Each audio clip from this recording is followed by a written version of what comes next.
Welcome back to the Creatively Challenged podcast for Monday, March 12th. I'm one of your hosts, Ryan Nolan, seated alongside Mike Stuglis. How are you doing?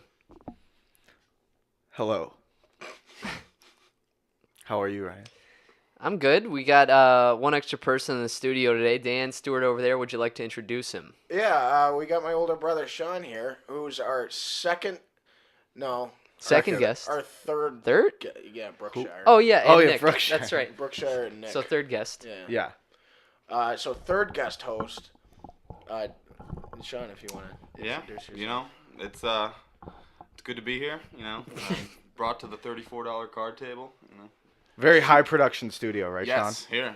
Great vibe we got here. Mm-hmm. Good feng shui. Yes. It's a shame I missed the Golden Gold Blooms, but It's a good time. a lot better than the Oscars. So. Yeah, it wasn't 4 hours long. Our show was like 25 minutes. That was perfect. Yeah. I wish the Oscars were that short. Great. We had laughs. We had a lot of applause. Mm-hmm. We had drum rolls. It's great. The best part was when Ryan just goes, "Fuck!" And you got the studio audience just laughing. That was gold. I lost it at that.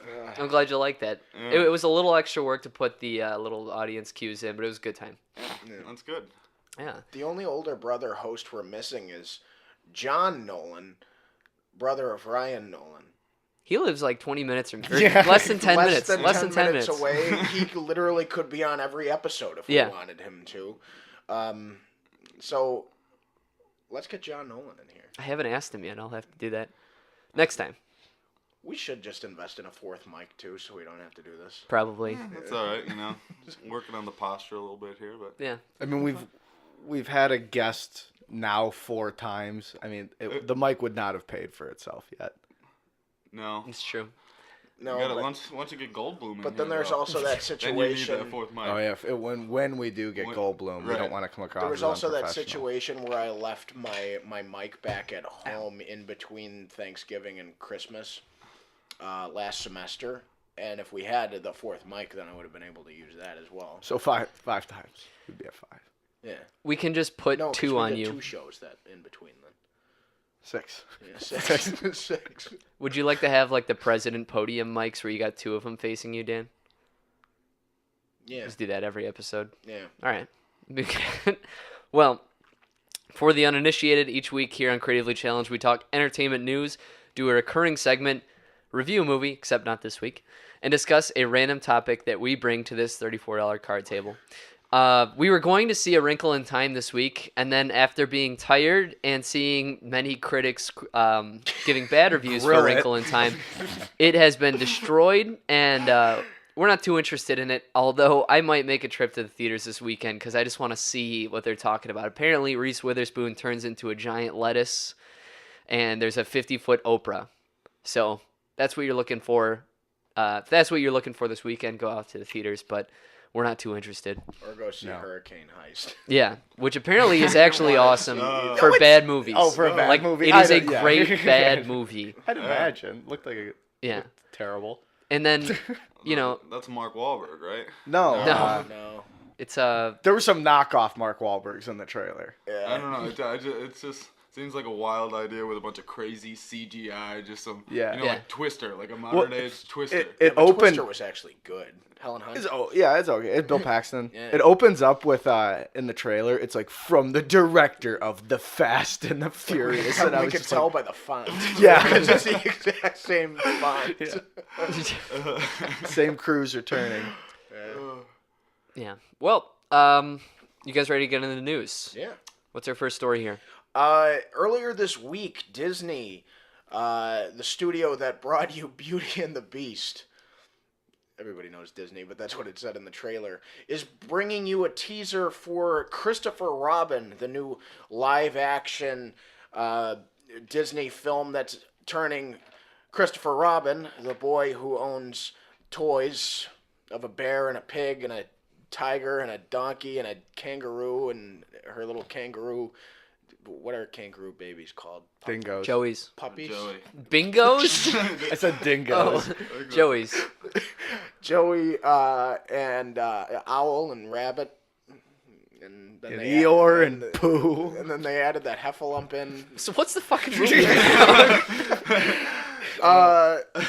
Well, so it's the story is where General Kenobi plays a Ewan McGregor plays an older version of Christopher Robin, who's obviously going through some company struggles as he's a grown adult, and his mean-looking boss prevents him from going on a vacation with his family, and he's sitting on a park bench, and Pooh comes up to talk to him.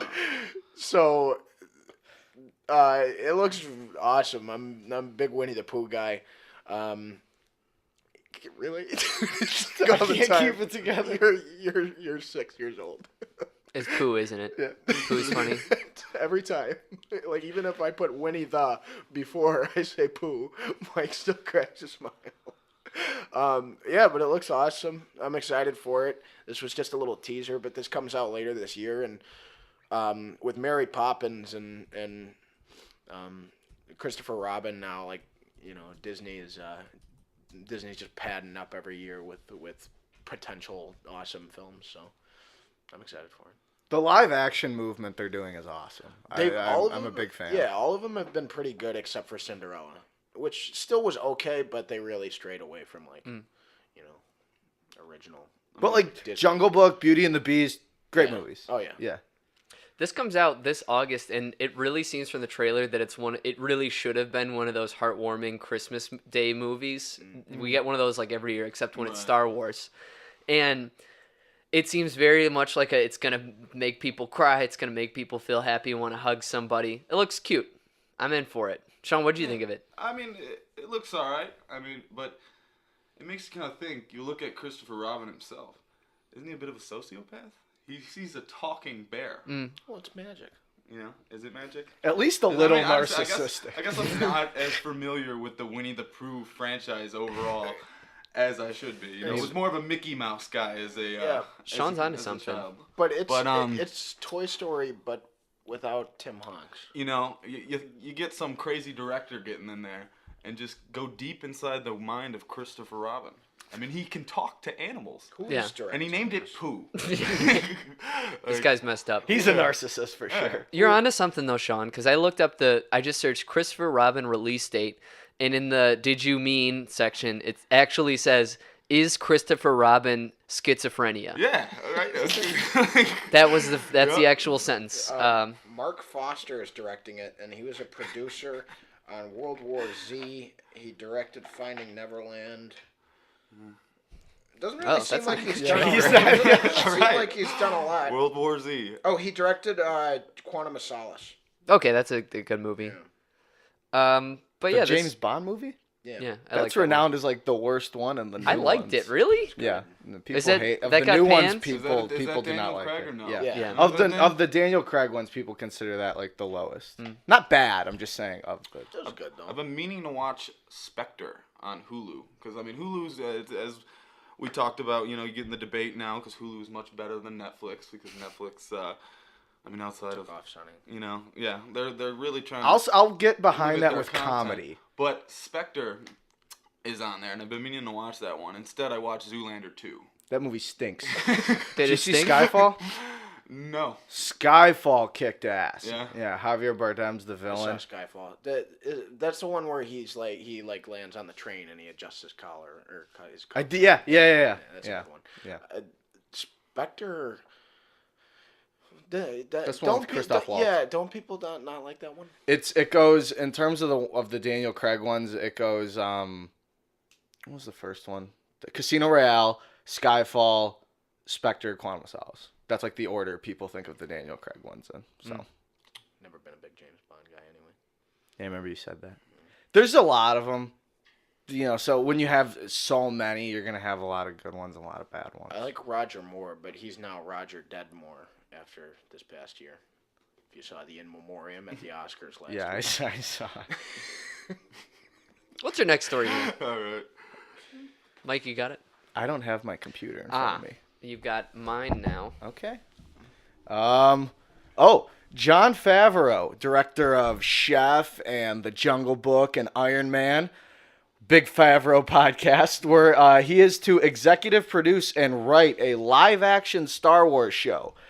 And this news is awesome. Jon Favreau's the man. He clearly has ties with Disney. He's going to direct the upcoming Lion King movie, and I think he's doing another one as well with them. But this is... Thinking of Jon Favreau as a showrunner for a Star Wars movie is great. He's an amazing creative mind. He knows how to do heartwarming stories about family. He knows how to do blockbusters, and I think he could produce a really fun Star Wars show. I just hope that Disney actually gives him like creative freedom and it doesn't get Disney-fied a little bit, but we'll see. What did you think? I know you're a big Jon Favreau guy. I wouldn't say particular. I haven't seen a lot of his early stuff, but this... He's in Rudy. He's in Rudy? Really? And he's in an episode of Friends. And he's in an episode of The Sopranos. And he's in an episode of Seinfeld. Okay. He plays Eric the Clown. Okay, he does. Ryan. This is being produced for the Disney streaming service, so it's exclusively on there. And I think now that he's been paying his dues to Disney, doing all these movies for him and knocking him out the park, and they're making money, I think they're probably going to let him have a little bit of creative leeway here. And I think he's certainly demonstrated that he can do a good job on his own. So executive producing, that term can be very loose. He might have had a guiding hand. He might be heavily involved. No one knows yet. But to have his name on a Star Wars show already spells out good things for it. Generally, when someone writes and executive produces, they serve as the showrunner. So that's me putting two and two together, but I could be wrong. Maybe he just writes the pilot. After Star Wars Rebels, the animated show on Disney XD, ended last week, incredibly, like the ending to Star Wars Rebels was incredible. Like, it was an hour and a half long, like, great, like, Star Wars movie. Like, I was so into the ending. Like, the ending has been the best episode of the show. But Dave Filoni did the Clone Wars TV show back for Cartoon Network, and he's doing great in the animated game, and apparently he's working on a show to continue on, like, his kind of show style. So to see another Star Wars show that's going to be live action, not animated, is going to be a fresh take. And Jon Favreau is a great mind to have there. Huge Disney guy there. They really trust him with all the work that they've given him the past couple of years. So that's the right choice, and it's probably going to be good. And my first thought is, like, it's probably going to take place in the time of the Empire, right? Or we don't. I have no idea. The first thing I thought of is I was like, I doubt this is going to be a Jedi and Sith story. Yeah. For some reason, I just didn't have a feeling like it was. I mean, I want to see them expand this universe into the Old Republic. Yes. You hear Yes, so yes. much about that, and we haven't gotten anything on it. You know, you just go on Wikipedia, and, and that's the gist of what you get, you know? I mean, like, because with all the mysterious of Snoke and all that stuff, to go even way far back into the roots of the Sith, and when, like, Jedis ran everything before that. I mean, the New Republic, where it was very political, you know. I want to see, because, I mean, you know, big history guy here. I want to see, I mean, you can take on a whole new topic there, go on, like, an ancient Jedi kind of vibe and go into that and have, like, some high drama Star Wars theme, you know. Yeah, and what the Old Republic, according to legends, what it used to look like was, so you basically look at the Jedi Council, the Sith were the same way. They didn't have the rule of two, so it was like a bunch of Sith being trained and a bunch of Sith running around, and like seeing just 100 red lightsabers on a battlefield. Oh my God, that'd be amazing. That'd be awesome. Yeah. I mean, with Disney, like I said, I mean, they're breaking a few barriers, like we saw in Episode 7 with the blood, you know. Like, yeah. They can, I mean, but people love violence. Shows like Vikings and Game of Thrones are successful for a reason, because people like to see people get hurt. It's fucked up. It's fucked up, but it's true. Very fucked up. You know, you could watch a movie where, like, you show a movie to people, like all these freaking snowflakes. All right, where 40 people get killed. Nobody bats an eye, but a fucking animal dies. Throw the world, you know. Marlene meme. Well, yeah, the line in Seven Psychopaths. You can't let the animals die, just the women. Yeah. No, but it'd be cool. I like to see that take on a Star Wars thing. You know? Yeah. I think, and Jon Favreau's kind of turned into a spectacle guy. Like, I mean, with all the live action movies he's adapting for Disney, like, those are, like, spectacle kind of films. Those are going to get people in seats. So I'd like to think if he wants to do an awesome, well, I mean, it's Star Wars. People are going to watch it regardless of what the content is. But if Weiss and Benioff, the Game of Thrones guys who just got put on for Star Wars films of their own, like, last month or the month before, then... You know, Jon Favreau might take the Old Republic route, but we really don't know. But we do know that, you know, he's the right guy to have. Yeah. All right. Our next story, Kristen Wiig, an SNL alum and featured in movies like Bridesmaids and recently Mother, I think was her most recent movie, is to play the DC villain Cheetah in Wonder Woman 2, directed by Patty Jenkins. This is... Cheetah's a character who was an archaeologist, stumbled upon a ritual of a cheetah god, and is obsessed with Wonder Woman's lasso. She wants the lasso, she wants to learn about it, and so that's probably going to be the main arc of Wonder Woman 2, perhaps. What do you guys think of this casting? It's a comedic actress playing a villain in Wonder Woman 2. I don't know. Could work, but like I immediately think of like Julianne Moore in Kingsman 2, like to where like Poppy kind of had the potential, but then Julianne Moore was like way too much of like, you know, was like putting way too much effort into the jokes and stuff like that, and But Julianne Wiig Moore's an accomplished Julianne dramatic Moore actor. does drama.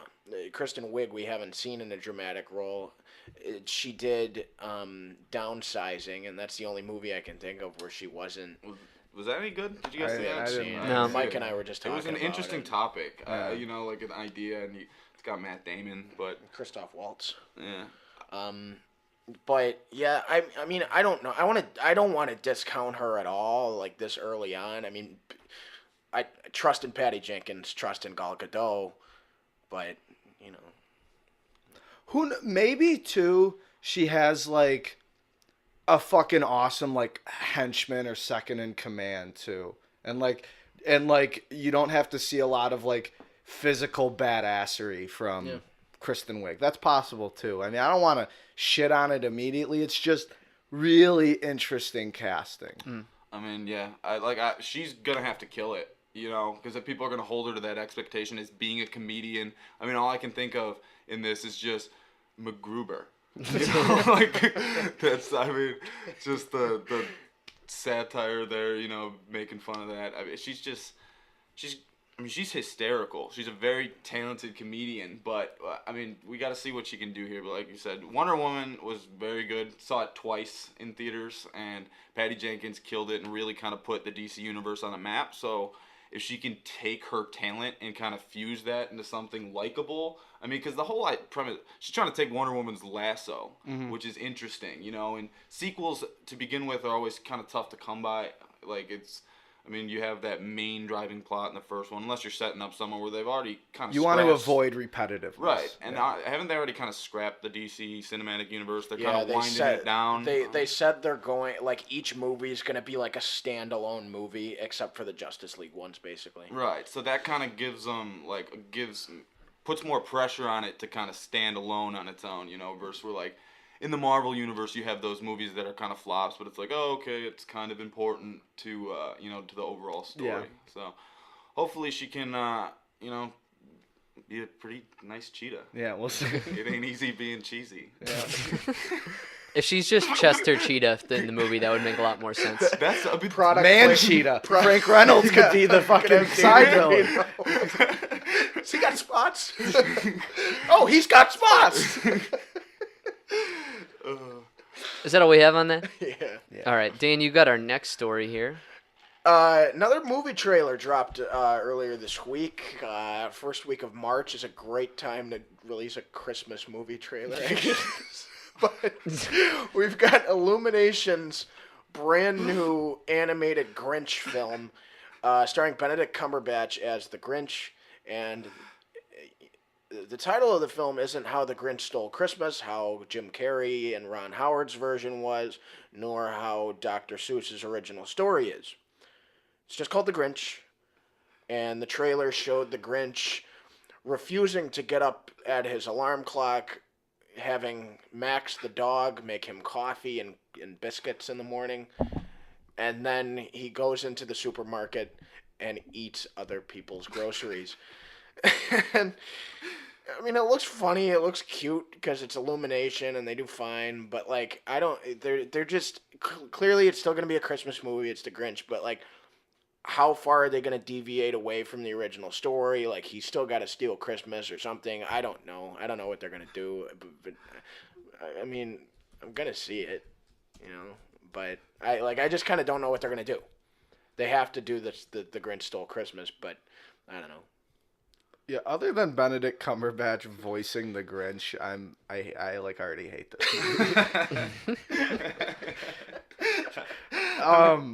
Like, I love the Ron. I know it's divisive with some people, but I absolutely love the Ron Howard, Jim Carrey one. Like, it's one of my favorite Christmas movies. Yeah. It's just so goofy, and yeah, and so like I'm just like they perfected it. This one's gonna stink, even though it'll probably be pretty good.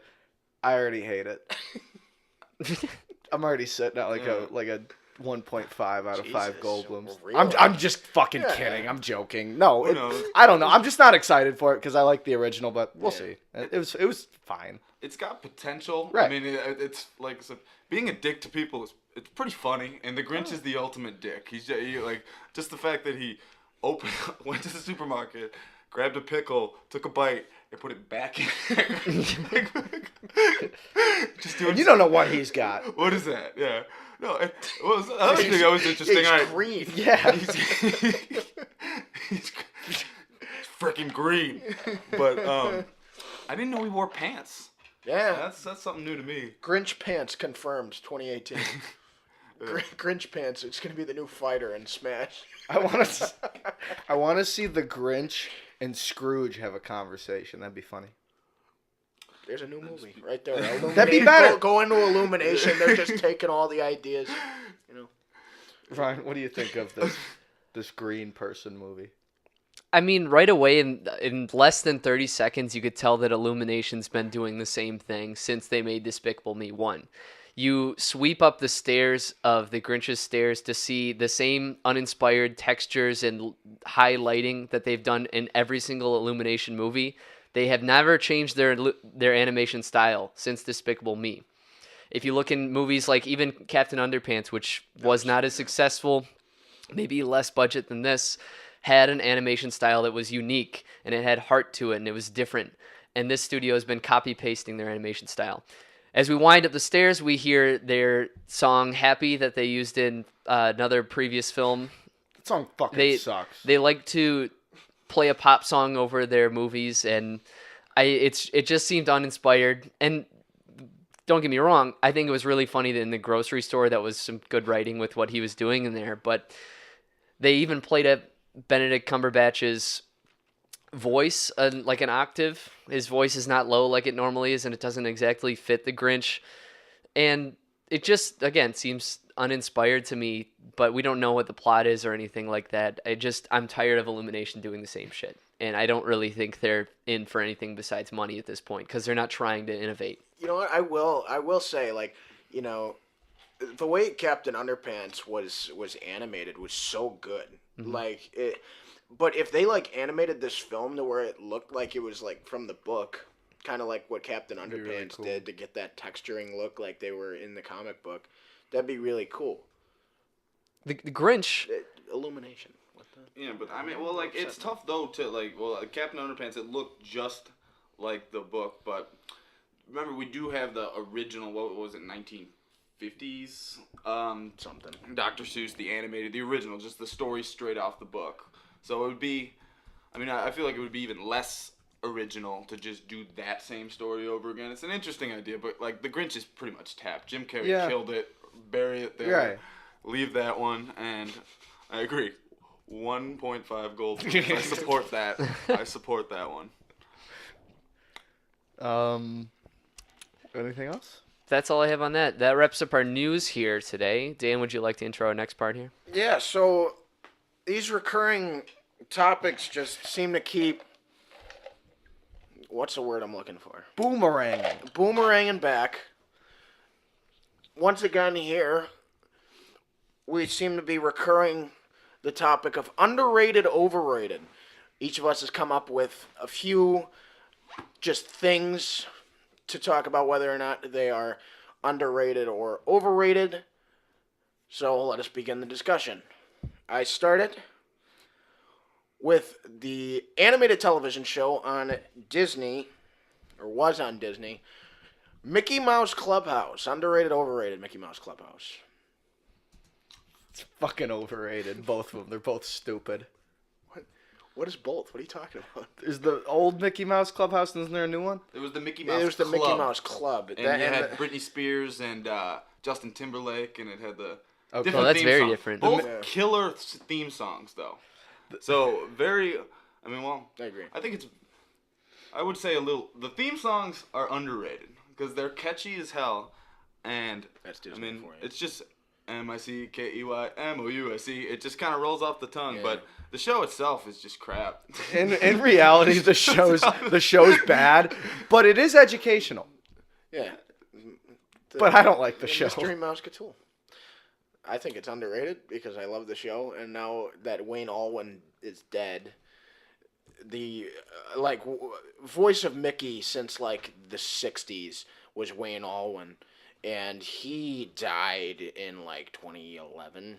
And they had like pre-recorded a bunch of Mickey Mouse Clubhouse episodes because he could probably like record 40 episodes in a day in the recording studio. And so they were able to push Mickey Mouse Clubhouse until like 2014, until like 3 years after he died, because they just had pre-stocked like recordings. And now they've got this new show called Mickey and the Roadster Races, where the Mickey and Dolan and Gooby are racing in cars, and they live in this town with these other dog people, and it stinks out loud, and I hate it. So, I hate that show. That show is big time overrated. I don't know what the hell these kids are demanding with all these race car shows, but bring back Speed Racer and bring back Mickey Mouse Clubhouse if we want a car show. Bring back Speed Racer. So you're going underrated. Big If time I'm underrated. following you. Mickey Mouse Okay. Clubhouse. All right. Pluto is a dog, and Goofy is also a dog. Yes, the age. It's nonsense. The age-old question. Where does it Goofy end? doesn't wear pants all the time. And there's this new Oh, Disney XD Mickey looks like he's on crack. Crack Mickey. Yeah. And Goofy isn't wearing any pants in the show, and it's a little concerning. Yeah. And he's kind of got like these. He's got this cynicky, diddler kind of vibe going. Yeah. It's Goofy, Yeah. and Mick. I don't understand why Mickey lets him watch the kids. Huey, Dewey, and Louie are there, and then Mickey's got 3 kids now. I guess. I mean, What? Yeah, they have kids in the show. Pissed off, Yeah, dude. no. But I mean, the answer all circles back. It boomerangs back to crack. All right, the whole Don't do show's on crack. crack. You going overrated? Yeah, he said that. He said overrated. But Ryan? Pluto. It's overrated. I'd never watched Disney, but I've never seen this, and it's overrated. I heard Dan watching it once, like last week. Yeah, it's Wasn't too nonsense. impressed. You were watching Mickey Mouse Clubhouse last week. Yeah, I watch cartoons on Saturday morning. With the bowls of cereal. What's the next one? Denny's, the fast food chain across the nation, the diners. I love Denny's. I think Denny's are underrated. They're open 24 hours. You can go in there. You can get smothered cheese fries. Probably best cheese fries in the world. If I don't think so. I disagree. I don't think if so. I'm, if we're talking about cheese fries, Denny's smothered cheese fries are amazing. And Denny's, you go in there, you get a slam burger. And, you can get some pancakes.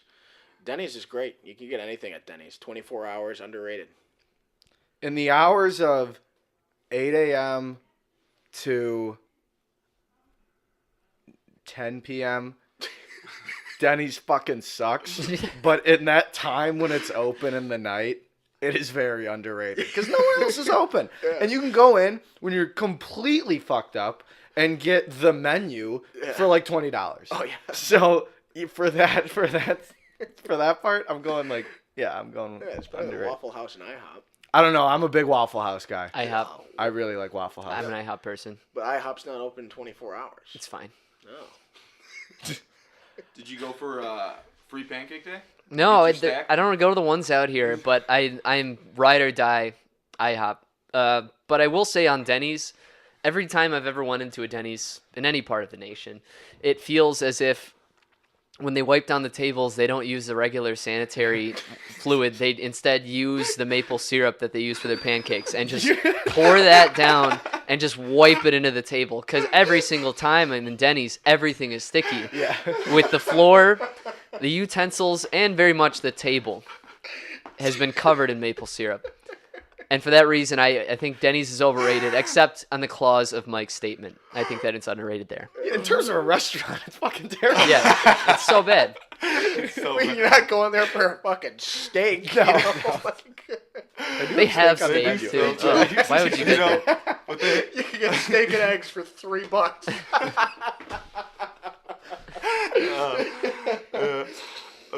Denny's, like, I mean, it's Denny's. I agree with both of you guys. It's during the daytime. It's not something where you're taking grandma when she comes to No. town out for breakfast.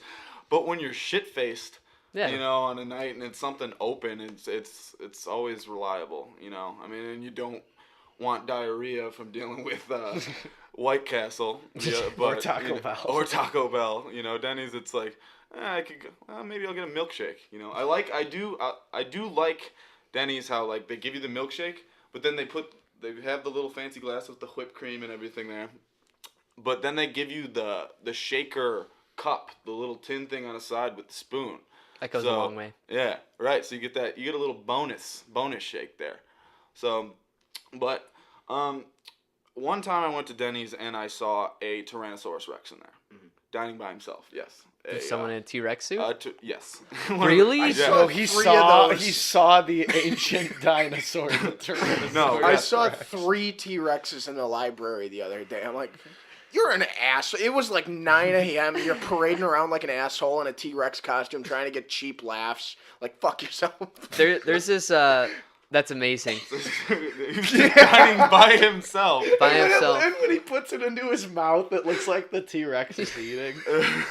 That's comedy. It was a pretty wild experience, and that's the thing you look for when you go to a Denny's. You know, you see a bunch of drunk weird kids people, looking for that place, you know, that 50s diner nostalgia to escape the home, get away from your parents, and, you know, maybe run into a T-Rex. For that, I'm going to say underrated.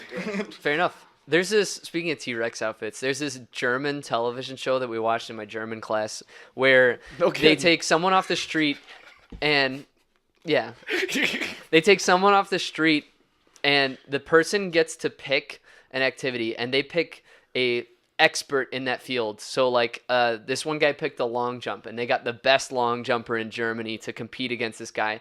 But the stranger gets to pick one thing to handicap that professional. So he said, I will compete in the long jump against Germany's #1 long jumper, except that person needs to be in a T-Rex suit. And so you could go online and look this up.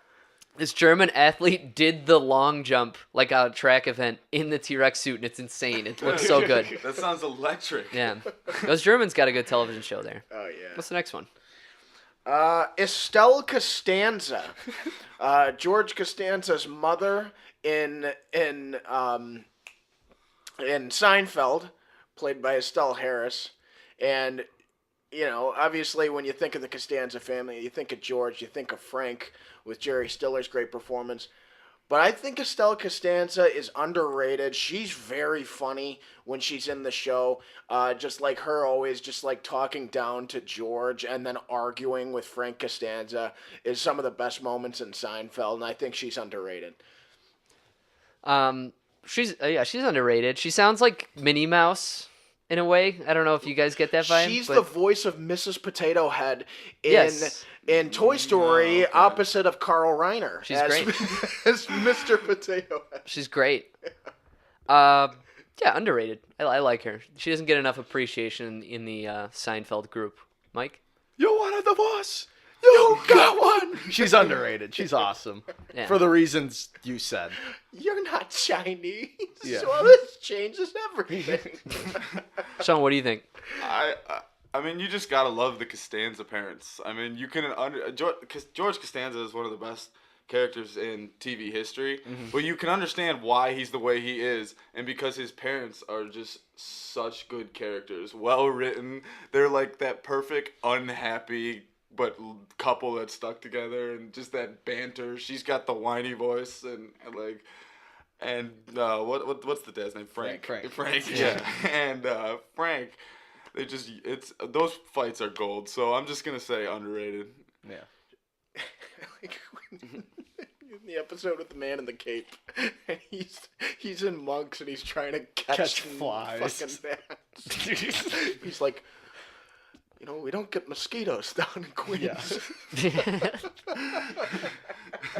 What's your next one? The Call of Duty series. Yesterday, after Black Ops 4 was confirmed as the next Call of Duty game, I'm just thinking this series is just going on too long. Remaster Modern Warfare 2 and end it. But Call of Duty series is still going on. Underrated, overrated. Call of Duty. Call of Duty has been going on for so long that they have sub Call of Duty games. They have the Black Ops games. They have the Modern Warfare games. It's just too much. Overrated as can be. It met its peak, and I'd even go as far as Black Ops was a great game after Modern Warfare 2. But then after that, it just went way down. Fucking Ghost. Yeah. Ghost was like 5 years ago, and somehow they've gotten worse after that game. Yeah. Flop. Yeah, those games are overrated. After Black Ops, it was Modern Warfare 3, which was very disappointing. I played one game. Yeah. Pulled an all-nighter doing that one the first night. Me and my buddy Six Sons. Fucking Luke. Got it right when we got home from school, and Friday night, those days just played all night. And that was about as much as I played that game, because after that I got sick of it real fast. Yeah. But I mean, COD's overrated. I mean, they compared to some of the other gaming series, it's a staple for sure. But like I said, there's just so many games, and they're running out of ideas. Zombies is a gold idea, and that's an all-time game mode.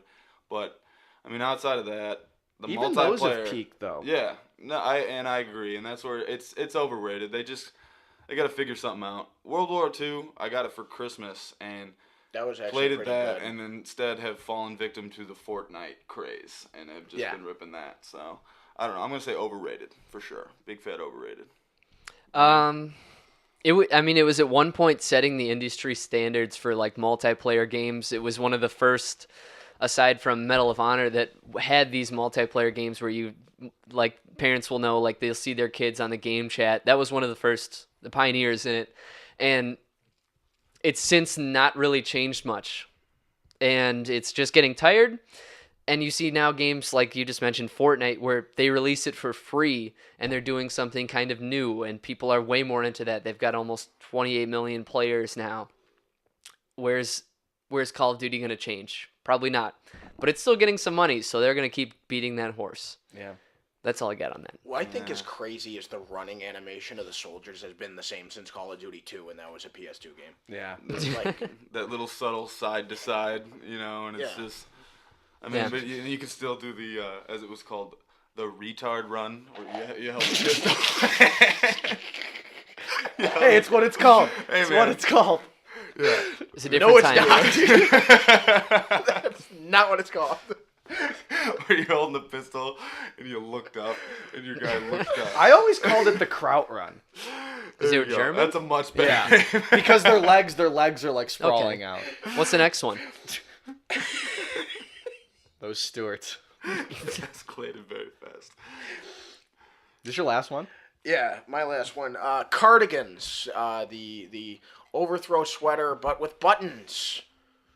I think they're underrated. They're a great sense of fashion. You go into Golf Galaxy, you get a real nice one for like $60, and there's your cardigan.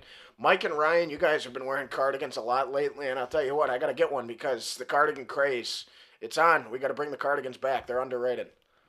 Yeah, you could wear a cardigan in any setting. You do. I do. They're amazing. They are so comfy. It's like walking around with a blanket. It's right there. Yeah. I might put it on later, although I'm wearing my hoodie. This is a comfy hoodie. But cardigans are underrated. I love them. It's a nice statement for casual sweater wear. I was inspired after seeing this picture of Daniel Craig in a shawl cardigan. Look at him go. He Oh, looks great wow. there. Ladies and gentlemen, look up Daniel Craig shawl cardigan if you're interested in seeing what we're seeing here, because he looks goddamn handsome. Let me tell you, it's a great thing in the late winter when things are kind of warming up a bit. It's great in the fall, and if you get it fitting on you right, it's gonna look really good. They're underrated. You cardigan guy? I am not a cardigan guy. Not part of my my wardrobe there, but Could be. it could be. But right I now mean, you're overrated on them because you don't have them. Yeah. Well, Think I've about never opened myself up to the cardigan game, so I guess I'll say they're underrated because I don't know enough about the cardigan game. I ain't about that. They life. flew under your radar. Yeah, people Yeah. aren't talking about them. Yeah. No, no. we are. You guys, right We're here. the premier cardigan podcast. This is it. Some have said. Creatively cardigan podcast. Yeah. You should Rebrand. wrap your new logo. You should put a cardigan around those two C's. How warm and cozy would that be? Be funny. I'm in for that. That'd be kind of funny. Or It's like for the winter season. Yeah. Creatively Challenged Podcast cardigan. Cardigan edition. Yes. Yeah, we could put our logo on a cardigan and sell it. That'd be a lot of money, though. We don't have that. This is nonsense. Yeah. Big baller brand. Yeah, pretty much. Yeah, the asshole selling water now. What? It's a- I don't know. Fireball. Who's Sean's list? Here we go. Sean's got Are we his going list. here? Oh, yes. Okay. So, as my first overrated, underrated here, this dawned upon me this morning on my breakfast, the always delicious Taco Bell. We got Taco Bell fries, nacho fries, What do you guys think about them? They're $1. They come with cheese. Where these days can you get a cheese fry for $1? Taco Bell is the answer. So what are you guys gonna say? Well, on that Sean, one? as you sat down, I said, "Are those the Taco Bell fries?" and I said, "You said yeah." I said, "How are they?" You're like, "They're pretty good." You let me try one, and I gotta say, they're underrated. Yeah. they're kind of gas. They're pretty good, and yeah, and they don't just they got like this weird taste to them that like only Taco Bell would have. It sounds horrible describing it, but they're not bad. Okay. I guess I'll say underrated. I'm never gonna have them, but they're underrated. They're no beefy crunch burrito, but they're pretty good. Like, they're underrated. They're actually really good. I mean, yeah, like they're awesome. For the price. I've been getting Taco Bell a lot lately because I've been being a bit of a degenerate drinker, a little bit here this past week. But and Taco Bell's just there, and especially Dude, it's expensive to be a degenerate. but you got those dollar fries, so I'm gonna give it underrated here. I think they're I like very that. underrated. But yeah, is that what we got? Yeah, for that one. Okay, next one? next here we got the rapper Big Sean, straight out of Detroit. I feel like he had a lot of hits when we were in grade school and like first half of high school, and I haven't heard of him since. He was always good though. He always had like really catchy songs, and that's all I can remember. What was the one he did with Nicki Minaj? Ass. I like that song. I like that song. Remember Mercy? Mercy. Lamborghini Mercy's a Mercy. good one. Yeah, that was a good. He's song. he's got some hits, but the past few years, nothing. He's overrated. Yeah, I agree. Fuck Big Sean. Hey, whoa. All right. I'm going to give him an underrated because he doesn't quite get that shine of like the big name rappers today like What has he got? Big Sean. We're talking about Big Sean. Okay. I heard that much. And I mean, he dropped a couple albums. He just doesn't get that quite attention that Drake or Kendrick gets. So Drake and Kendrick are good. they are good. That Black Panther album's incredible. Yeah. Love it. Yeah. Ryan? I don't know him. I'm gonna say overrated. Yeah. What's the next one? All right, the next one we got Burger King, where this one was Danny's Danny's go-to. It's because you had down Portillo's and remembering one of our earlier overrated, underrated. We already had Portillo's, so I changed it to Burger King because we haven't done it yet. Right. So Burger King, guys. What do you guys think? It's always that one restaurant that's next to a McDonald's. Well, other than like a select few fast food places, I consider them all overrated, and Burger King is no different. So you're saying overrated? Yeah. Okay. I'm going to say all of our views on Burger King are tainted because the only one we had access to was a really bad one. And in the way that when I said like Denny's wiped down their tables with syrup, this Burger King, like they wiped down their tables with like garbage. Like it was that bad. Yeah, with like burger grease and just trash. And apparently It was really drugs. bad. There was some drug dealer dealing drugs out of the back door of Burger King. Yeah. That's why I closed down. It's closed down. And it was bad. It was a got bad robbed. Burger King. It got armed, like my freshman year of high school after football practice. I went there, and 2 hours later, they got robbed at gunpoint. Well, it stayed open for like 4 years after I that know. because it closed after we left high school. But that Burger King doesn't do us any justice, and for that, I'm going to say overrated. Ah. But did you have? Were you gonna go on a thing that like other BKs are good? Yeah. Other BKs are good. Underrated. I agree, dude. Burger King. I feel like their burgers are like better than McDonald's burgers. They got the flame broiled Whopper, even though it's probably What the fuck is that? Yeah. Well, it's got the lines in it. Yeah. No. I And they got a pretty good like A1 burger. They put onions and an A1 sauce on it. The mac and Cheetos are surprisingly gas, and I think Burger King is underrated because I mean like if I had it as frequently as I do like other fast food restaurants, I'd probably hate it. But like when I take a long hiatus from Burger King and go back, like I enjoy it. So I think it's underrated when you get a good one that doesn't get robbed at gunpoint. Any more? I think we're good on the BK. Next one, I'm going to skip one of the ones I had and go to this one. I like this one was kind of an oddball. Like when you guys said bring random to the table, I couldn't think of anything more random than the captain of the Titanic. All right, I got opinions on this. And ass. run with me here. I hate this guy. I think he is very underrated for how much damage he did to that boat. That boat was unsinkable, and he took it down. I mean, people... Put it in there. I'm going to rip this guy in half. Was he responsible or was it the crew?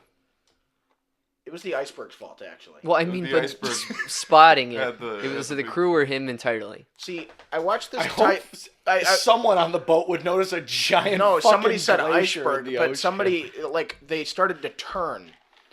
I think that But was him. I watched a documentary. If they had hit it straight on, the boat wouldn't have sunk. Oh, Yeah. really? So this asshole's overrated because I'll tell you why. Because he's an idiot, and he started to turn the boat, and he scraped up the side of it, and he sunk the boat. And then the coward, this guy's got, there's kids dead, there's women dead, and he's just like, I'm going down with the ship. It's like, asshole, get off, Like you are the captain of this boat. Your ass could have been in a safety boat before anybody else, and nobody would have judged you any differently. You're an asshole. This guy's overrated. Like, trying to be a hero. Oh, I'm going down with my ship. Fuck that guy, dude. He's overrated. I'm going underrated because he's one of the OGs. I'm going down with the ship, and that has now become corny. So I'm going underrated for that reason only. His name was Edward Smith, by the way. He captained the RMS Titanic, and if you're wondering, You got a picture? yeah, he looks exactly like the guy who was in the movie. Just a bearded guy in a hat. That's him. And if you've ever wondered there's RMS, there's SS. What are those? RMS is Royal Mail Ship, and sometimes you'll see an RSS, and that means Royal Steamship. So whenever someone says the SS whatever, it means steamship. It's neat, isn't it? Just thought you guys I always should think of the Nazis. learn something. Yeah. Of the Nazis? Yes, yes, Different SS. So a nice conversation there on the Titanic, Captain. Yeah. Is that it? Yeah. My list? All right. We did not see a movie this week. Huh? No. We still got more. Mike's got a list. Yeah. Oh yeah, shit. We have, You have everybody yours, else's in mind. Jeez. Well, just say we didn't see a movie this week. Yeah, we Yeah, didn't we see a did. movie this We week, talked so about let's that. do more More, underrated. yeah. Overrated. All right, my first one. Carl Reiner. Oh, Carl Reiner. Carl Reiner. Overrated, underrated. I think Carl Reiner's underrated because I think before last week's episode, Carl Reiner was never talked about in any social sense. So we're bringing Carl Reiner back. That's the new hashtag. Bring back Reiner. And yeah, Carl Reiner is underrated. Underrated murderer. Underrated Mr. Potato Head actor. So yeah, Reiner's underrated. Well, he also gave birth to Max, who kicks ass. Wait, no, Max. No, not Max. What am I talking? I was just What? saying you just said a man gave No. birth. Not that movie about a No. dog. His son is Max Reiner, right? Who's Max Reiner? He That's his gave name. birth to Max Who's Max Reiner. Reiner? What's the fuck? Doesn't he have a son? Doesn't Carl Reiner have a son? I don't know. Well, The Good. son's overrated. Just Max Google- Reiner is overrated. just okay. Ryan, is Carl Reiner overrated or underrated? I can't say I've ever wondered about like the validity of Carl Reiner, but I do want to first apologize for cutting the both of us out of the topic almost there. Just formal apology, Mike. I almost okay. cut you and I out. It's okay. I can still do it if you're feeling like you don't wanna. What are you You talking? can just cut out. Carl The, Reiner underrated or overrated? Yeah, you fuck. he's We're past that. I guess underrated. Yeah. I guess we don't think about him enough and appreciate him. Yeah. Yeah. What's your next one? Sean. Sean. is Carl Oh, Sean. Reiner- Shit. Are you okay? No. Underrated. Carl Reiner's underrated. Mr. Potato Head. Well, He's not Mr. Potato Head. He's not. No, Don Rickles was. That was the joke last week. Oh. He's not. Well, you guys, thanks to this podcast, I'm glad more simpletons like me will be made aware of the underrated Carl Reiner. All right. For the last 30 minutes, I thought he was Mr. Potato Head. I thought he was Because you too. just said he was. I was like, yeah, I'll Oh believe my it. God. We No, did You this. said that last week. I know. We have to correct you because he is definitely not. It's Don Rickles who's not Don Dead Rickles. I don't learn anything. Dead Don. Dead All right, Don. we'll move on to a more practical one. Disney World. Is Disney World overrated or Florida? underrated? That's the Florida Yeah, one. that's the Florida one. The Florida Ah. Project. Florida Project starring Willem Dafoe. Um, man, I haven't been there in so long. I feel like I can't give it a good enough rating. But given what I've seen from it now, I think aside from lines, it's very much underrated magical place. But lines happen, and that is probably the worst part about any theme park. But you kind of have to accept that. That's part of the contract. And I think it's a very cool place. They put in a lot of work to make everything work in the engine that park is, and I think you got to appreciate it. Dan? When our family went to Disney World, it was 11 years ago this September. You got to go all in on the Park Hopper Pass. You skip the lines. If you're going to Disney World, might as well throw in the extra couple $100 to get those Park Hoppers. Skip the lines. Disney World is very, very underrated in terms of like theme parks, but goddamn, like Disney just overprices everything. So like if I could go to Disney World as much as I go to like Six Flags, then that'd be dope. But Disney World, they're adding in new stuff. The Star Wars park, the Toy Story park. I want to go to both of them. So within the next couple of years, I'd like to go back to Disney World. I'm gonna say it's underrated because it was a great time, and I've only ever been once. Yeah, like both of you guys chimed upon it. Like Disney, it truly is one of the happiest places on earth, and you see it, and they do take great pride in being that top-notch peak theme park. They want to be that example for the rest of the world on how a theme park should operate. Like you don't really see trash anywhere. Like you got Six Flags, and there's people dribbling basketballs all over the place. Their There's garbage employees all have over to the go floor. through like training, like school. Mm-hmm. I mean, like occasionally, you get a pissed off Pluto the dog chasing a kid right up and down Remember Main that Street, video? USA. You ever see that? No. But don't think This so. little kid kicks Pluto in the nuts. The guy chases after this kid. There's also one where a Sully from Monsters Inc. like swipes at this kid. Oh, yeah. Our brother, Ryan, our younger brother Ryan, when we went there, it was 11 years ago, and he's his birthday's Sunday. He's turning 14, so he was young. And he slapped Cinderella on the bum. He did. And she said, "Oh, Prince." Because the prince was standing right next to her. She thought Prince smacked her ass. But it was my 4-year-old brother. 4-year-old brother. Oh, that's cute. Then Yeah, no, at it that was funny. age, yeah. And for that reason, and that's the thing about Disney World, you're going there, you're usually having a great time, and those little moments are what make it underrated. You know, you're going there to see Mickey Mouse get, have a good time and ride some fucking kick-ass roller coasters. But We did the Expedition Everest Yeti ride like 5 times. Ryan was a little savage. He used to hump the ground at football practice. That kid is odd. he's wild. But meanwhile, at the restaurant, Remember that, Ryan? at the restaurant, Tink and Jimmy said like they remember you because of this thing you used to say when we were kids. What? It was this little song you sang about Stacy being a fat lard and she never went to college. What? Yeah, I don't know. I know. That's what they told me, and I kind of remember it, but I didn't think that was you, but it was, and I remember it. Talk about Socrates corrupting the youth. Jesus Christ. I don't. It's your fault. I'm responsible for this. Yes.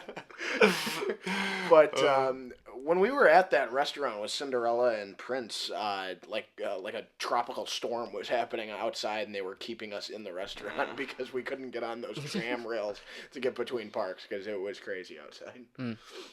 I'll keep it short. Universal's better. Overrated. Oh, really? In my opinion. I have more fun at Universal. cool Have you there. been to the Hogwarts yet? Because the Hogwarts No, was I really want to incredible. go. The Hogwarts And was I awesome. actually really do love Disney World, but I just think Universal's a little more fun. Never been there. Want to go? It's good. Parallel parking. Ugh. Overrated or underrated? Underrated because of that feeling when you get it in one shot. Oh my God, best feeling on earth. I'm a really good parker. I am no pig parker, and I can parallel park pretty well, and it's kind of easy. And when assholes struggle with it, I always yell at them because they're stupid idiots. So You're just that disgruntled old man. Learn how to drive, Yeah. woman.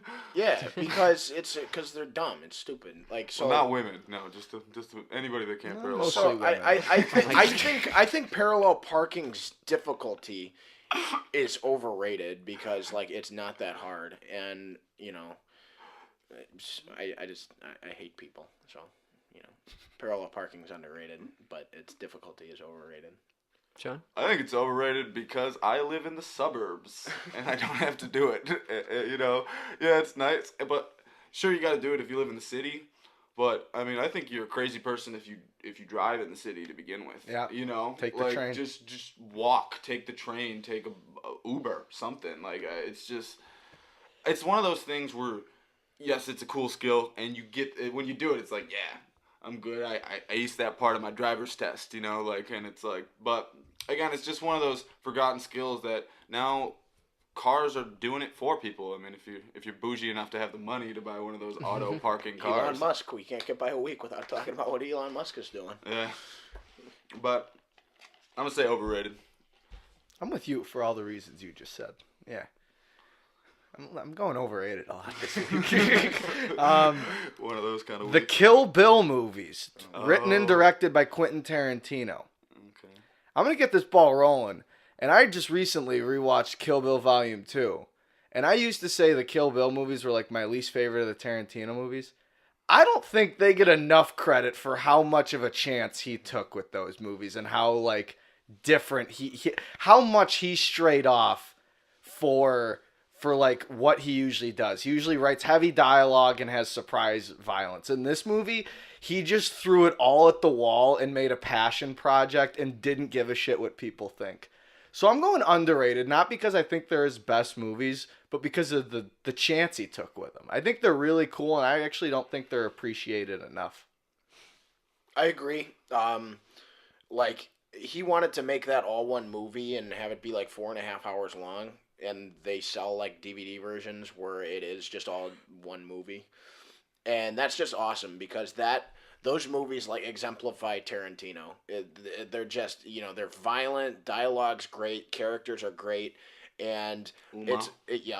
it's a great story, and honestly, like having watched that final scene with you the other day, I walked in and watched the last scene of Kill Bill Volume 2, and I love it. I want to rewatch them both because they are great. I'm going underrated. The lore is so cool because without doing like comic books, he develops these like legendary backstories for each assassin in the movie. It's pretty cool. Brian? They're underrated. I think they're not talked about enough, and are probably the movies that made Quentin Tarantino being a widely recognized, accomplished director who is legendary at filmmaking. Yeah. It's great. Yeah, I recently, I hadn't seen them in both of them until this year. Earlier this year, I got in a little bit of a Tarantino kick, and I mean they were both on Hulu, and they're very underrated, very good movies. Like I said, it's very bold, high action scene. I mean, it's like satire on those old kung fu movies, but like, I mean, there's some pretty dark shit in there. I mean, when Uma's in the coma and she's The coffin. yeah, it's like they're very underrated, very well put together movies. You're kind of like at the edge of your seat watching people get sliced to death with swords. I mean, and not to mention she is the Black Mamba. Yeah. I mean, Kobe Bryant obviously elevated that nickname to where it is today. You know, Oscar winner Kobe Bryant, the Black Mamba. But did that movie win an Oscar? Kill Bill? No, that's what I'm saying. Like his So the movies real are Black always Mamba. recognized, and those were the two that like kind of that were just like So washed over. then I guess for that reason, yeah, very underrated. Yeah, I'm glad we all agree on that. Okay, I was looking at my Game of Thrones house poster, and I came up with House Martell, to which Oberyn belongs in the show, and his wife or whatever she is, and their daughters, and his stupid brother that's crippled. House Martell from Dorne. Overrated or underrated? Big time overrated. They're all talk, and they all get fucking murdered, dude. They stink. I loved Oberyn because he was dope, but like his wife and his daughters, like they stink. They're all talk and they get killed too. Big time overrated, the Martells. Yeah. They're unsavory, and I never really trusted them, and they were good at that from a like TV standpoint. But I think they're overrated for that. I don't trust them. I wouldn't work with them. I wouldn't go into business with them. Yeah. Just the fact that you're such a cocky motherfucker that you allow the biggest man ever to get back up from being knocked out. No, just swipe you squish to your your feet. head. Just swipe you to the ground. Yeah. Like, oh my god. So overrated. Worst house in Thrones. I mean, The Greyjoys are better they're than them, great. I think. Okay, yeah, because They affect the plot because more. they do affect the plot, and all of a sudden, Euron has become like one of the best villains they've had Yeah, he's so cool, far. yeah. So like, he was great. badass, but and well, not just the thing. They're just that little bit of like culture splash. You know, they're different. They're like, I mean, they're not. Dorne's not in Westeros, correct? No, Correct. it is. It's at like the yeah. southern tip. Okay, but there you get like It's that, the like Sicily like almost. Middle Eastern kind of vibe from them. You know, like just different, like more, not like Western civilization vibe. So it's I don't know. They're just overrated, and I feel like they just throw that in there. And then the mom's a les, or she's bi, and her daughters suck, and I agree, they just suck. Overrated. Cersei poisoned one of them. Yeah, they stood up even to the very end of like their power in the show. They were still talking about Oberyn. It's like he died in season 4, and you guys still have to talk about him to be like, oh yeah, that's right, he was awesome. Like, you murdered my father. Yeah, it's like, it's like, well. so yeah. Is my turn now? Yeah. All right, I'm going to start right off. Wristwatches. Underrated or overrated? Interesting. I think they're underrated. They're a great sense of fashion, but my watch is on my phone, so I'm not gonna pay upwards of hundreds of dollars just to buy a watch. And I know there are cheap ones out there, but like really, it's not worth my time. Yeah. All right. I think they're underrated for fashion sense, but overrated in terms of like you got to watch on your phone because everything's on your phone. Do Apple Watches count? Yeah, sure. Sure. Watch? Yeah, I mean, for that reason, I mean, it's just nice. Sometimes it's hard to dig your phone out of your pocket. I mean, and it's just so nice to have the time on your wrist all the time. So I'm gonna say underrated. And with the Apple Watch, I mean, you can check your email, you can do all that stuff. I do not own one, but I would like one because I think it's, it'd be a good thing to have. Yeah, underrated in a fashion sense. I think they're underutilized for that same reason. They kind of are nice. They're a nice accessory. They don't have to be too flashy, and smartwatches are kind of neat. There's definitely like some lifestyles where you need that shit. I don't want one, but I like watch every now and then. It's good stuff. The next one, as seen on TV products. I've never gotten one, so like I don't know if they work or not. I feel like they don't. You know my mom's brownies? Yeah. They're from the Perfect Brownie Maker, which was the as seen on TV. And they're good. They're good. I'll go underrated on that sense because of, R.I.P. and peace to Billy Mays, because that guy was a goddamn legend. Meth, I think. Well, yeah, but OxyClean was cool. And now they got that British guy who goes, new OxyClean.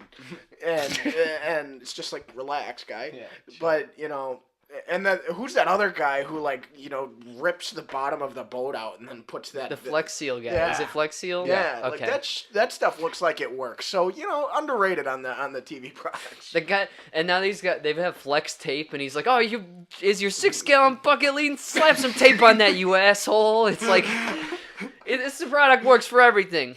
Bad marriage, slap it on your wife. Put it right over her mouth. Oh yeah, not like that. Not like that. Oh, Sean. Like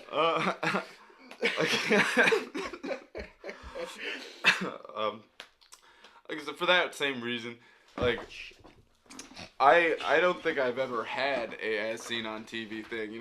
They hook you in at the end. They all have that same basic format.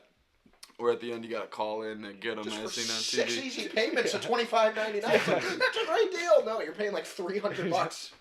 But they're always like neat little knickknacks that were like, you'd say, or like little tools that could just make your life easier. That you would have to pay 6 payments of $25.99. It's always just so corny that it's like, I'm not trusting this fucking sleaze bag. Hi, Billy Mays here with another fantastic product. That's your name, I'm sure. That's another thing too. I love those videos on YouTube of people that just dub over the voices and just. That guy's funny, dude. Have you ever the infomercial dub guy? If you've never seen his YouTube videos, they're so funny. He's like, "Oh, you got shit on the floor. You just wipe right up," and he overdubs the Ryan guy from ShamWow who beat a hooker. Yeah. That's right. No. That's right. That channel is Djibouti Dubs. Yeah. Yeah. Funny. It's the actual title of the channel. I think they're overrated because there's a 5% chance they're actually good. Like that brownie pan, that's a good idea. And that's I don't know why they didn't just go sell that to stores or something, but they decided to go on the as seen on TV route. You know what? No, it's found a good product. in a store. That's what was funny. My mom said, we saw this on TV. But it was in that section? Yeah. Okay, that's cool. But it's 5% of them are actually worth something. I saw one the other day where it was a drywall repair in a can. And so it's this whipped cream shit, and say your drywall's got a 2-inch dent in it, and it's normally you would call a guy and he'd have to plaster it over and then repaint and all that. It says, "Oh no, you just spray this cream in it, you just hit it with a credit card and you're good." And what? You slide over it with a credit card so it's Oh, smooth with the okay. wall. But what they don't tell you, and I was reading about this, is that that stuff is a third of it's the actual drywall stuff, and then the rest is just air because it's foam. So when it dries out, it doesn't fill it at all.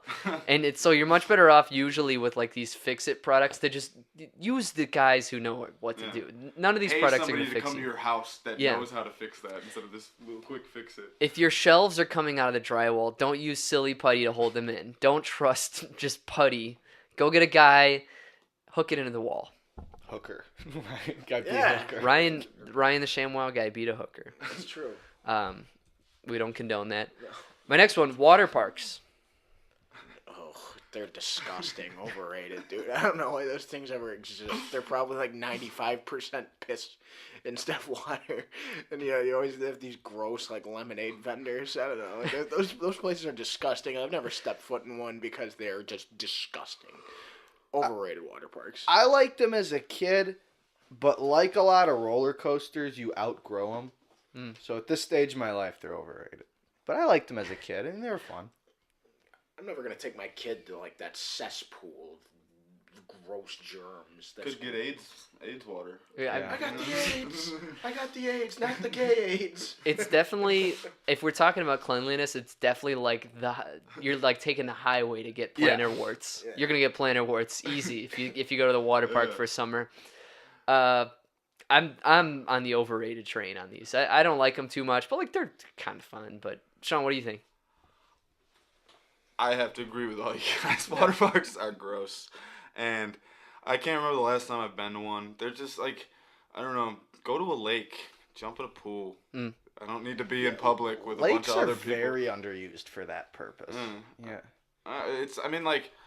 I'm becoming a bit of a, what's it called, antisocial person out in public. It's life. just like, it's like, would I go to the water park today? No, I'll just watch the Always Sunny gang at the water park today. Yeah. That's about as much water park as I need. Maybe crack the window. Yeah. Like, that's about as much. And the Always Funny, the P episode of South Park, and that much, or it's like the P level in the water has almost reached an unfathomable 95% P. But yeah, they're gross, overrated. Mike? I already, Oh, you said it? You said your final thing? yeah, they're Okay. overrated.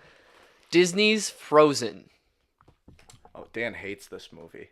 I don't hate it. I just here's the thing. Our sister watched it like nonstop for 4 straight days, a couple winters ago. I think it came out in 2013. And like, I don't hate the movie. I really don't. But when it's on constantly with my like 15 or 16-year-old sister watching it like a 3-year-old would watch it over and over again, it's annoying. And I just kind of learned to that like Tangled, Wreck-It Ralph, Big Hero 6 are all better, way better movies than it. And like, I'm not even on the Olaf train because of that terrible short right before Coco. And I think Frozen's. Oh, that's what it was. It was awful. It was a half an hour long. They jammed 7 songs into it. And Frozen's big time overrated. Even though the movie's good, like, I think it's overrated. I enjoyed it, like, for the same reason. Obviously, we lived in the same house, and when it came out, our sister played it a lot. The songs are catchy. I mean, it's a good, strong, female-driven lead, for, a strong woman for young girls to look up to, another Disney princess, but technically not a princess. One of them was. She's a queen. She's the ice queen. Oh. But, I mean, again. Yeah. Sorry. Yeah, right. Yeah, right, yeah. But, I'm gonna say it's a little overrated because it was good. It's just like, I mean, I don't know, not a all timer, not on my top 10 Disneys. Yeah, I watched it with my mom when it came out on DVD, and we both loved it. And I've caught it here and there on TV, so I haven't been overexposed to it. I get other people's reasons, but I have no reason to feel that way because I just didn't watch it constantly and like flip it on like everyone else did. So I watched it with my mom, and we both laughed a lot and really enjoyed it. So I have no reason to hate it. I'm gonna go with underrated. it definitely was like it kind of changed up the Disney feel as far as princess movies go. It like they made jokes about like sandwiches, and there was more like common people jokes to kind of level out the serious plot that was happening around it. And so like to make it more like accessible, I think that with the humor, it was more like teen kid stuff. It was fun. I'm not saying like Disney has been devoid of humor. I mean, you look at Aladdin and Robin Williams did a great job in that yeah. movie. Yeah. I'm just saying like it was almost like meme style shareable humor, if that makes any sense. Specifically, my biggest example being like that we finish each other's sandwiches. It's like, oh, funny, that girl likes sandwiches and she's just a princess. I don't know. Sandwiches. Yeah. Did she make the sandwich? Maybe not. I mean, she is a princess, so she probably has kitchen staff to do that. I wonder if the kitchen staffer was female. I don't know. Funny. Yeah. So I'm gonna say underrated. The next one, soft serve ice cream. Underrated. I'll get this one rolling. Big soft serve guy. You know, the local ice cream joint back in the streets of Mokina, the Creamery. You know, big fan of the blue goo. Soft serve. It's for those of you that are unaware of the blue goo, it's like vanilla ice cream with blue goo. There's no other way of describing blue goo. I don't even know what it tastes like, but it's fire, and you get a fat cone. You gotta eat it real fast though. That blue goo will get all over the place. What is like? I love the blue goo, but what is blue goo? Because you pay extra for it. It seems like it adds something. But is it a flavor? It's just fucking antifreeze. Just sugar. What is it? It's antifreeze. All right, it's running. I almost want to like call the Creamery right now and just be like, "What is the blue goo?" And they're like, "It's not anything."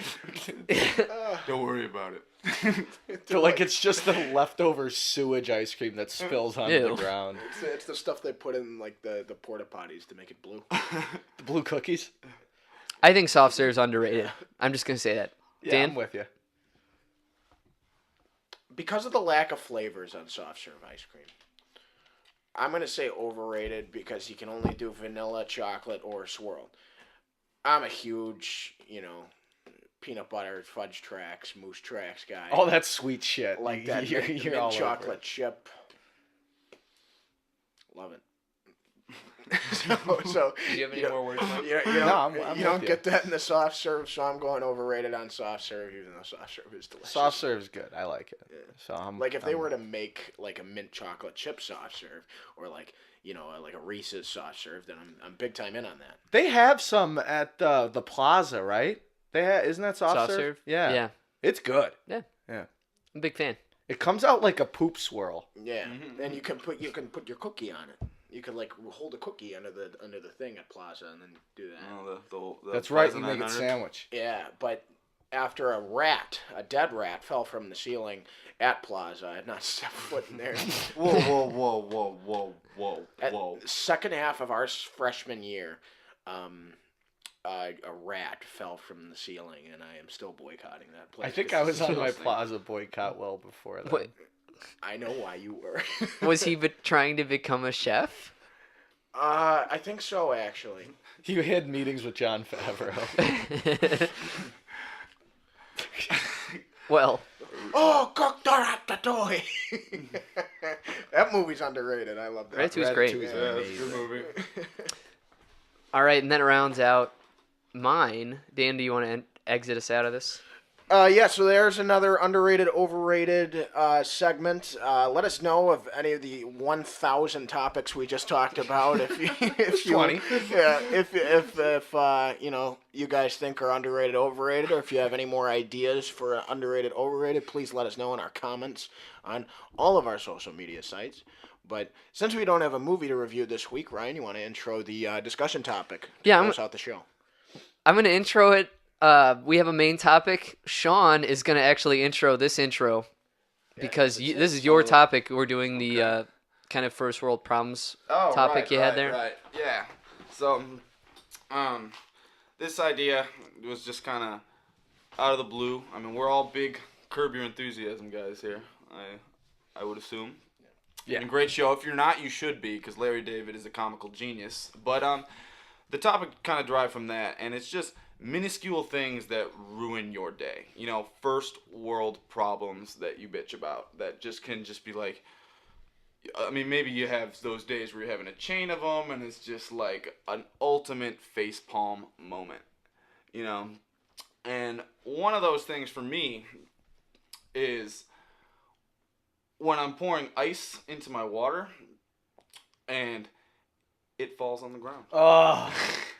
Wait. And it cracks, Mm-hmm. and you gotta go fucking No. sprawl around Yeah, the the floor. ice cube. The ice cube falls on the ground, goes everywhere, and it's like, now I gotta exert the minuscule effort to go down there and clean it up. And not only it's not one where the dog can just clean it up, you know. They're all over. I just kick the ice cubes under the fridge because I'm not gonna bend over and pick it up. It'll melt. It'll be fine.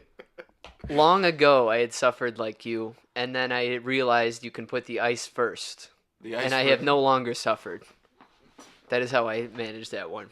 What are you talking about? Put the ice first. You put the ice in before the water, so then when you're pouring the ice in, the ice doesn't go anywhere. Oh, yeah, Even when you with- put it, when no. you put your cup on the little ice maker and it hits Yeah. the rim of the Oh. cup and bounces onto the That's floor. what- That's, yeah, I yeah. still suffer from that. Okay. Yeah. We're all suffering from that. Like, no one stopped suffering from that. Okay.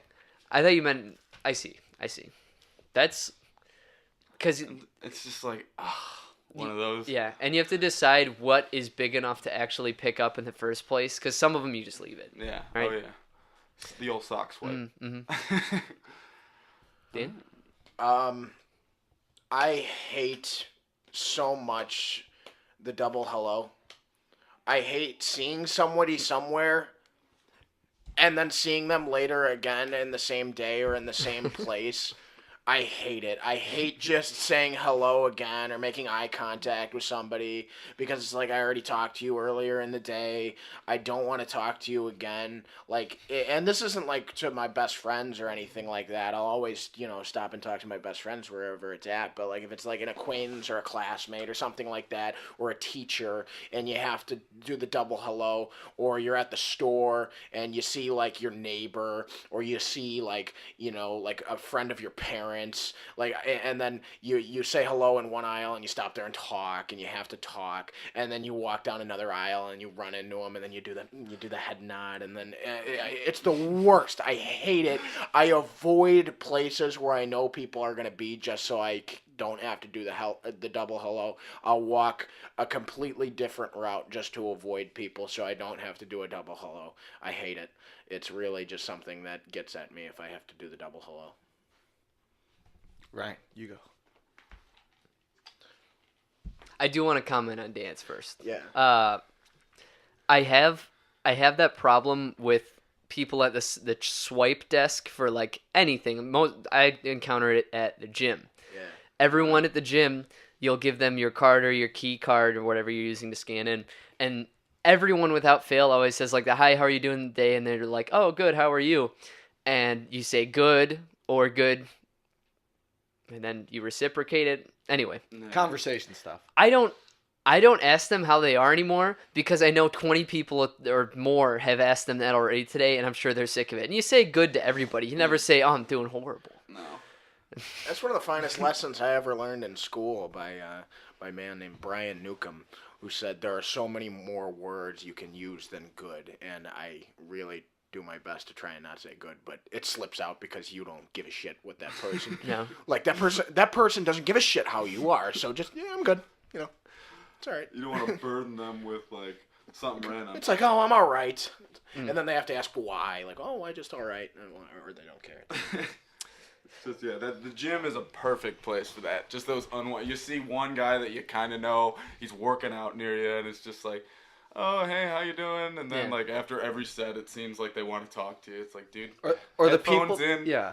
Or The it's people okay. that tap you on your shoulder and they're like standing next to you as you're Yeah. doing something. You're like, fucking leave me Leave me alone. alone. I'm working on me right now. It's like Drew O'Garrick at Body Tech, and I haven't He's always seen him there. in 2 years. downstairs, and then he's giving me his fucking look, and I'm like, I have to ask him how he's doing. And I don't care how he's doing. And he's telling me how, like, what he's doing. And I'm just like, oh yeah, good for you. Yeah. I hate it. My problem is when you have more than plenty of food at home, but none of it's what you want at the current moment. Oh, yeah. Why do there are people who would kill to have any of the food that we have, but we say, "Oh, I just not in the mood. There's nothing I'm to just not in eat." the mood Yeah. for it." Chicken. Yeah. Soup. I want a steak. Yeah. It's like you should not have this problem. You get to choose, Uh-huh. and you're just saying, "I'm not in the mood." It's unbelievable. Total first world problem. Yeah. Yeah.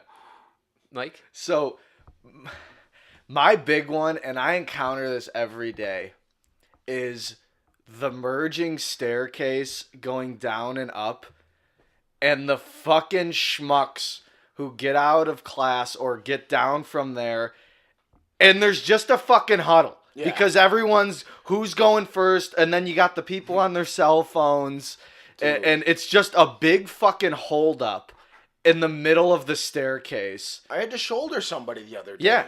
And then they look at me like I'm the jerk. I'm like, Move! dude, this is America. You're supposed to walk on the right side of the staircase. You drive on the right side of the road. The foreign kids never get it. They're No. always walking. And then, like, I have to move, even though I'm the one walking on the right side of the sidewalk. It's like, you come to this country. Yo, here we go. You walk on the right side of the sidewalk, okay? They don't get it. No. Only them too. Right, Dan? Is that what you're trying to say? No, because white kids do it too, Okay, you know. good. I'm glad we Like, cleared nobody that up. gets it, okay? It's America. I hate it when I'm leaving the library out of the right door. The right door you're supposed to go out to leave, and I kind of push the door open because I'm not waiting to hold it for anybody. And then somebody's walking in, and they cut into the right door to walk in the library thinking I was holding the door for them. It's like, no, there's another door right there. Or the people who, like, stand by the open exit door to wait to walk in that one. When there's a door. when there's a door they could The open right and side close door they're supposed to go in. The door they're supposed to go in, and they don't go in it. They wait for the exit door to be not full of people, and they wait for that one. It pisses me off. Like when the oncoming people passing me open my door. Yeah. Yeah. Oh. Oh no. I mean, It's like, you have your door. Yeah. I'm not moving my path. It's not my No. fault you are slow and walk zigzag. Yeah, no. I mean, the whole idea about like holding the door open for someone, you know, there was like that like the speed walking video that was floating around the internet of, like, you know, that half-hearted jog where somebody's holding the door open for I you, hate but you're that too jog. far, and it's like they think they're the shit because I got to be a nice guy and hold the door open for you, but I'm 20 feet back. Or for the same thing too, if people get turned off for you not holding the door open for them. You know how you pick counter and that? choose that. This is how you counter the door hold, and this is the true testament. If you hold it and you're not sure they're in the right distance, you do a little throw. And if I they're always able do to the catch throw. it, it's okay. You do the throw. If they're able to catch it, then it's okay. And if it you're in the clear either way, because you either held the door for them, or by the time it closes, it means they weren't the right amount of distance. It's the perfect system. I didn't even tell you this. I had the weirdest thing happen to me. So I was going into the library, and in the library there's these big majestic doors that you open up, and then there's a little vestibule with stairs that lead up into the main library, and then there's another set of doors. So I opened the first door. There was a girl like 15 feet behind me, too far to hold open the door, and I saw her coming, and I did the throw. She didn't make it by the throw, but before I got up to the top of the vestibule stairs to open the other door to get into the main library, she had sprinted up just so I could hold the door for her for the second time. She, like, sprinted just to get the door hold open for her because we made eye contact the first time. She was too far behind. I wasn't waiting for her to hold the door open. So she sprinted up behind me just to prove a point that I'm an asshole and I didn't hold the door open so I could hold the door open for her the second time. But the door closed. Exactly. You should have tripped her. Yeah. These are, in fact, first world problems. Yeah. Any final thoughts? Our listeners just found out how fucking petty we are. No, we all encounter it. No. It means you have self-awareness. Yeah. Well, as long Good as way you to can pat admit myself on the that back. other people are assholes and you're not, that's always fun. No, I'm well aware I can be an Yeah, asshole. so am I, but so is everybody else. Anybody who's pretending they're not is an asshole. Double asshole. Two assholes. At a certain point, if you're just if you're like if you're double the asshole, you're a prick, right? That's probably the next You step. gotta raise the step. Yeah. All right. Well, this is nonsense. Yeah, And- thanks Sean for coming on. Yeah. For this episode. Thanks, Sean. Yeah, it's no, been a lot of fun. Yeah. Thanks for having me, gents. Like I said, it's cool to be at the $34 card table and shoot the shit with you guys. It's cool. Yeah, I it think was you guys, like I said, over the year, you guys have come a long way, and keep doing your thing and grow this podcast. And, Thank you. Thank Good you. deal. Yeah. Maybe you'll get a $35 card table. Oh, we wish. It's out of the budget. One can dream. One can dream. And that is this week's podcast. Remember that each and every Monday morning we upload to YouTube, SoundCloud, and iTunes. Give us a follow on Facebook and Twitter to keep up with what we're putting out there each week. And as always, thank you for listening. Love you guys.